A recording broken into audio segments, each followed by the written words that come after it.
નમસ્કાર દર્શક મિત્રો, નવડિયો સાથે આપનું હાર્દિક સ્વાગત છે. આપ જોઈ રહ્યા છો આ HRPC ન્યૂઝ નો. હું છું વ્યવસ્થિત ભાવનગર દિનેશ કુમાર પી બાબરિયા ઘેટી. નમસ્કાર દર્શક મિત્રો, આપ જોઈ રહ્યા છો HRPC ન્યૂઝ. હું છું સોલંકી દર્શના. ગુજરાત સૌરાષ્ટ્ર ઝોનના પ્રમુખ શ્રી સુરેશભાઈ ચંદુભાઈ વાઘેલા તથા રાજુભાઈ વાલજીભાઈ વાઘેલા, વિજયભાઈ પરમાર, તાલુકા પ્રમુખ ભાવેશભાઈ મહેશભાઈ વાઘેલા, આચાર્ય હાલ તળાજા જિગ્નેશભાઈ વાઘેલા, શિક્ષક મંત્રી ભાવનગર જિલ્લા હસ્તે, જેમાં મહિલા મોરચાના દેવી પૂજક સેવા સંગઠન ભાવનગર જિલ્લાના પ્રમુખ તરીકે શ્રી જીંતુબેન રમેશભાઈ વાઘેલાની સમાજના આગેવાનો દ્વારા નિમણૂક કરવામાં આવી હતી. ત્યારબાદ ફુલહાર સન્માન કરવામાં આવ્યા હતા. રિપોર્ટર જીતેન્દ્ર સોલંકી, સિહોર.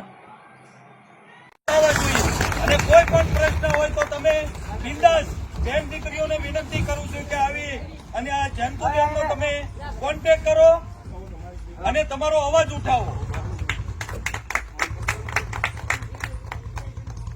વિડીયો બનાવે અમે જાહેરમાં કહીએ છીએ કે તમારો કોઈ પણ આ રીતનો વિડીયો બનાવે અમારો નંબરનો કોન્ટેક્ટ કરજો, અને પછી ભલે તમારો હાહરો હોય કે તમારો જેઠ હોય કે તમારો બાપ હોય કે તમારો ધણી હોય, તમારો વિડીયો વાયરલ કરાવ્યો અને અમારો નંબરનો સંપર્ક કરાવજો. એને જેલના હરિયા ગણાવવાની જવાબદારી અમારી.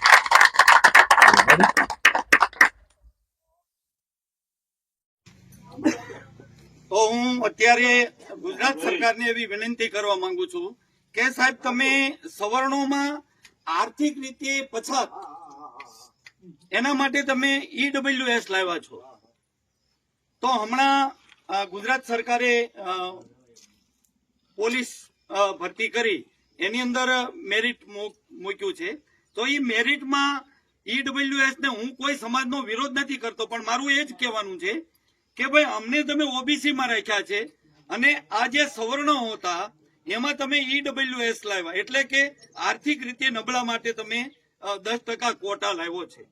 તો હું તમને અત્યારે એ રજૂઆત કરવા માંગુ છું કે સાહેબ, અમે આ દેવી પૂજક સમાજમાં ગણ્યા ગણ્યા બાળકો જે ભણે છે અને ભણીને કોલેજ સુધી જાય છે, ત્યારબાદ આવી બધી પરીક્ષાઓ આપે છે. તો અત્યારે OBC માં અમારો સમાવેશ કરીને તમે 109 માર્કે અત્યારે અટક્યું છે, જ્યારે EWS વાળાને તમે 94% એ લોકોને લઈ લેવાના છો. તો મારો સમાજ સાહેબ, તમે ગુજરાતમાં જુઓ કેટલો પછાત છે, હજી છેવાડે જ છે. અને એ છેવાડો આ જે સમાજ છે એ ભણીને અત્યારે આગળ આવે છે. તો ખરેખર મારી રજૂઆત એ છે કે તમે આ સમાજની ST માં સમાવેશ કરો, વિચરતી અને વિમુક્ત જાતિ. તમે ખરેખર તમે એનું આખું તમે સર્વે કરો ને સાહેબ, તો આ દેવી પૂજક સમાજ છે એ સ્થળાંતરિત છે, એક જગ્યાએ સ્થિર નથી સાહેબ. ધંધા માટે, રોજગારી માટે એક જગ્યાએથી બીજી જગ્યાએ જાય છે. તો આ વિચરતી અને વિમુક્ત જાતિ છે એની એમાં આ દેવી પૂજક સમાજનો સમાવેશ થાય. હું ગૃહમંત્રી અને ગુજરાત સરકારના જે મુખ્યમંત્રી છે એને મારી આ રજૂઆત કરું છું કે તમે આમાં થોડુંક ધ્યાન આપો. અસ્તુ. મારું નામ સુરેશભાઈ ચંદુભાઈ વાઘેલા છે. હું દેવી પૂજક સમાજના સૌરાષ્ટ્ર ઝોનના પ્રમુખ છું. અને આજે 31 ઓગસ્ટ અને આજે દેવી પૂજક આઝાદી દિવસ મનાવીએ છીએ. તો ખરેખર સરકારને અમે જાણ કરવા માંગી છે કે અમે આઝાદ થયા છીએ. દેવી પૂજક આઝાદ થયા એવું લાગે છે સાહેબ. તો અમે આજે આઝાદી દિવસ નહીં, ગુલામી દિવસ મનાવીએ છીએ કે અમે હજી આઝાદ નથી થઈ. જે સરકાર દેશ આઝાદ થયો પછી જે અમને ક્રિમિનલ ગુનો દાખલ કરેલો તો એ રદ કરીને જે આ દેશની અંદર સ્વતંત્રતા મળી હોય, તો અમને એવું લાગે છે કે અમને હજી સ્વતંત્ર મળી નથી, અમે આઝાદ થયા નથી. શા માટે અમે આવું બોલ્યું કે અમારા બાળકોના શિક્ષણ બગડે છે, અમારા બાળકોને ખરેખર અમારે ક્યાં સમાવેશ હોવો જોઈએ? અમારા બાળકોનો સમાવેશ ખરેખર OBC માં હોવો જોઈએ સાહેબ.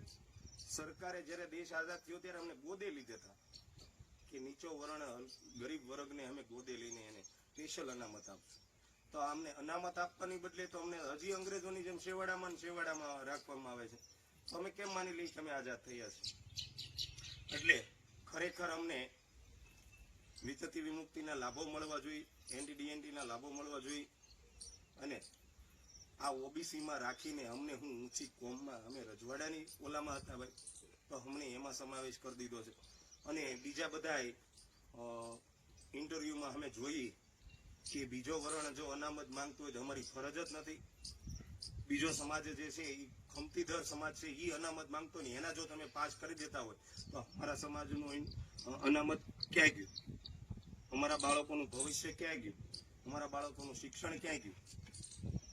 અમારું બાળક જ્યાં લગી શિક્ષણ નહીં પ્રાપ્ત કરી કે જયારે એને સ્પેશિયલ અનામત નહીં મળી કે ત્યાં લગી અમારું છોકરું આગળ નહીં પ્રગતિ ઉપર નહીં આવે. આના માટે અમને સ્પેશિયલ લાભ મળવો જોઈએ અનામતનો, અને ઓબીસી માંથી અમને રદ કરીને અમને એસટી માં દરજ્જો મળવો જોઈએ, આવી અમારી માંગણી છે. અત્રે અહીંયા ઉપસ્થિત સૌરાષ્ટ્ર ઝોનના પ્રમુખ સુરેશભાઈ ચંદુભાઈ વાઘેલા તેમજ ભાવનગર જિલ્લાના પ્રમુખ રાજુભાઈ વાઘેલા અને અહીં પધારેલ દેવી પૂજક સેવા સંગઠનના તમામ સભ્યો અને માતાઓ, બહેનો અને વડીલો, આજે 31 ઓગસ્ટ દિવસ નિમિત્તે વિચરતી અને વિમુક્ત દિવસની ઉજવણી નિમિત્તે અમે એકત્રિત થયેલા છીએ. સરકારશ્રીને અમારો એક જ અપીલ છે કે દેશ આઝાદ થયો એને 79 વર્ષ થયા, પણ હકીકતમાં અમારો દેશ આઝાદ થયો પણ અમે છે સંપૂર્ણપણે આઝાદી છે અમે અમારામાં નથી જોવા મળતી. સરકારશ્રીને એવો પ્રશ્ન છે કે દેશ આઝાદ થયો પણ અમે હકીકતમાં આઝાદ થયા કે નથી થયા?